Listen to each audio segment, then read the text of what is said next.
Old Alwal రామాలయం ప్రాంగణంలో హిందూ సమ్మేళన కార్యక్రమం ఘనంగా నిర్వహించారు. ఈ కార్యక్రమానికి ముఖ్య అతిథులుగా మల్కాజ్గిరి ఎమ్మెల్యే మర్రి రాజశేఖర రెడ్డి, అల్వాల్ డివిజన్ మాజీ కార్పొరేటర్ శాంతి శ్రీనివాస్ రెడ్డి హాజరయ్యారు.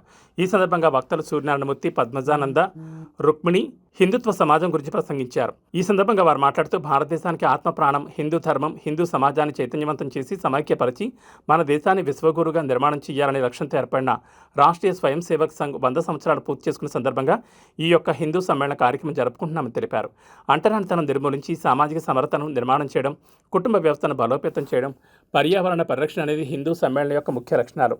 నేటి కాలమాన పరిస్థితుల్లో అనేక సవాళ్లను ఎదుర్కొనేందుకు హిందువుల ఐక్యత అవసరం. హిందూ సమాజాన్ని జాగ్రత్త పరచడానికి సమస్త హిందూ బంధువులందరూ ఏకం కావాలని కోరారు. ఈ కార్యక్రమంలో బీఆర్ఎస్ నాయకులు అనిల్ కిషోర్ గౌడ్, డోలి రమేష్, శరణగిరి, ఢిల్లీ పరమేష్, నర్ల సురేష్, అరుణ్ కిషోర్, గోపి, వినోద్, ఓంప్రకాష్, లక్ష్మణ్, నాగరాజు, వంశీ, పద్మారావు తదితరులు పాల్గొన్నారు. Association Shri Sai Nagar 1, Shri Lakshminagar colony, old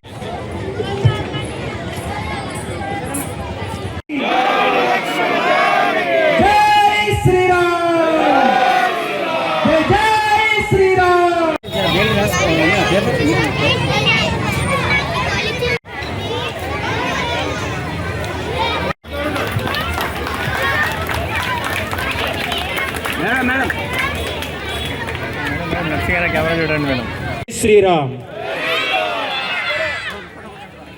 గారు మరి రాజశేఖర రెడ్డి గారికి మన కమిటీ అందరూ సన్మానం చేస్తున్నారు. ఒకసారి ఈ సన్మానం చేసిన మన ప్రియతమ అందరూ ఒకసారి చప్పట్లు తెలుపుదాం గట్టిగా.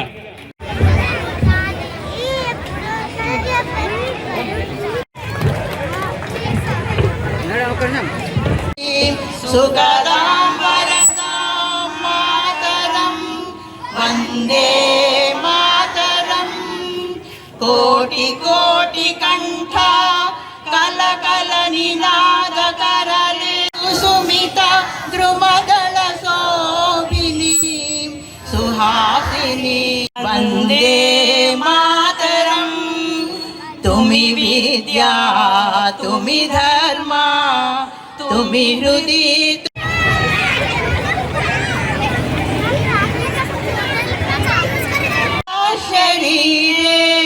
बहुते तुमी मा शक्ति हृदये तुमी मा. ఈ బచావో స్టేటస్ నుండి భగావో స్టేటస్ లోకి హిందూ ధర్మం పరివర్తనం చెందుతోంది, గుర్తుపెట్టుకోండి. మార్ ఖానే కా వక్త్ చలే గయి, అభి మార్ దేనే కా వక్త్ ఆ గయి. ఆపరేషన్ సింధూర్ మీకు తెలుసు. సిగ్గు ఉండాలి హిందువులనే వాళ్ళకి, సిగ్గుండాలి మనకి. మగవాళ్ళకి గుడ్డలిప్పి చూసి మరీ కాలిస్తే ఇంకా నన్ను భాయి భాయి అని ఎలా అనమంటావు? ఇంకా గంగా జమున తెహజీబ్ అని ఎట్లా అంటావు? అలా ఎవరైనా ఖండించినటువంటి వేరే మతస్థులు వస్తే వాళ్ళతో కలిసి నడవడానికి రాష్ట్రీయ స్వయంసేవక సంఘ్ వాళ్ళు సిద్ధంగా ఉంది. We are ready to walk with everybody for the nation. Pulwama Rajasekhara Reddy గారు హ్యాట్స్ ఆఫ్ మీకు. వారి గురించి మొన్న మా మిత్రుడు కాకతీయ నగర్లో ఉంటాడండి, శివకుమార్ అనేటువంటి వాడు, మీకు పుస్తకం తెచ్చిచ్చాడు ఆపరేషన్ సింధూర్ గురించి. అప్పుడు వారు చాలా ఆనందంగా దాన్ని సేకరించి స్పందించారని చెప్పాడు. అంటే నేను రాజశేఖర రెడ్డి గారిని ఎప్పుడైనా కలవాలయ్యా అన్నాను. అంటే చూద్దామండి, మళ్ళీ నేను ప్రయత్నం చేస్తాను అన్నాడు. కానీ భారతమాతే వారిని ఇక్కడ తీసుకొచ్చింది. ఇవాళ భారతమాత సన్నిధిలో శ్రీరామచంద్రమూర్తి పాదాల దగ్గర వారిని కలవడం జరిగింది. రాజదండము ఎప్పుడూ కూడా ధర్మదండం ఏం చెప్తుందో వినడానికి సిద్ధంగా ఉండాలి. ధర్మదండము అంటే గురుపీఠం, రాజదండము అంటే అధికారంలో ఉన్నటువంటి సింహాసనం. ఎంతకాలమైతే రాజదండం చూస్తున్నామో అలాగే మీరు మీ హిందూ అమ్మాయిల్ని పెంచండి. సొసైటీలో ఏ దిక్కుమాలిన ఫ్యాషన్ వచ్చినా సరే మీ హిందువులకే వస్తుంది. షాదీకే సమయ పర్ ఆయన క్లియర్గా చెప్పాడండి. భారత మాత మీద ప్రమాణం చేసి చెప్తున్నాను, షాదీకే సమయ పర్ ఆప్కే లడకీ కో ఆప్ షాడీ నహీ పెహనాతే క్యా. ఇంట్లో పెళ్లి జరుగుతున్నప్పుడు పెళ్లి కూతురికి మీరు ఇంట్లో చీర కట్టలేరా? ఎవడో ఈవెంట్ మేనేజ్మెంట్ వాడు వచ్చి మగవాడు మన అమ్మాయికి చీర కట్టాలా? మెహందీ ఫంక్షన్కి మెహందీ పెట్టేవాళ్ళు ఆడవాళ్ళు లేరా? మనకి చేత కదా?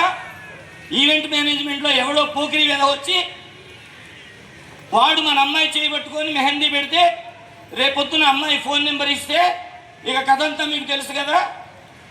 ఎక్కడ తేలుతుంది అమ్మాయి? ఫ్రిడ్జ్లోనో లేకపోతే సూట్ కేసులోనో తేలుతుంది.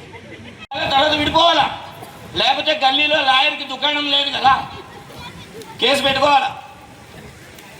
సర్దుకుపోవడము అనేది పెళ్లి పీటల మీద చెప్పాలా. పెళ్ళి అంటే it is an art of compromising. Compromising అనేటువంటి ఒక కళ. ఈ కళ ముస్లింల్లో ఉంది, ఈ కళ క్రైస్తవుల్లో ఉంది. ఇవాళ మనలో లేదు. క్రైస్తవులు ఆదివారం వస్తే చర్చికి వెళ్ళి పిల్లలకి బైబిల్ చెప్తారు. ఇస్లాంలో ఉన్నవాళ్ళు నమాజ్కి తీసుకెళ్ళి వాళ్ళ దైవం గురించి చెప్తారు. మనం మన పిల్లల్ని గుడికి చేయబట్టుకొని తీసుకెళ్తామా? వాడు వస్తాడా? మమ్మీ నువ్వు పో, నేను తర్వాత పోతా. వాడు తర్వాత ఎవరితో పోతాడో ఏం చేస్తాడో మనకు తెలియదు. ఈ సందర్భాల్లో మాట్లాడినటువంటి నాయకులు కావాలి.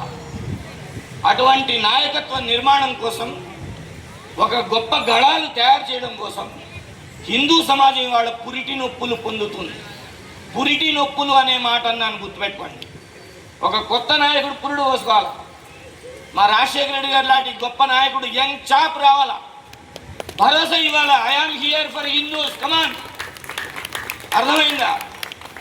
ఒక దేవాలయం మీద రాయి పెడితే ఆ రాయి నా మీద పడాలి అనేటువంటి నాయకుడు కావాలా.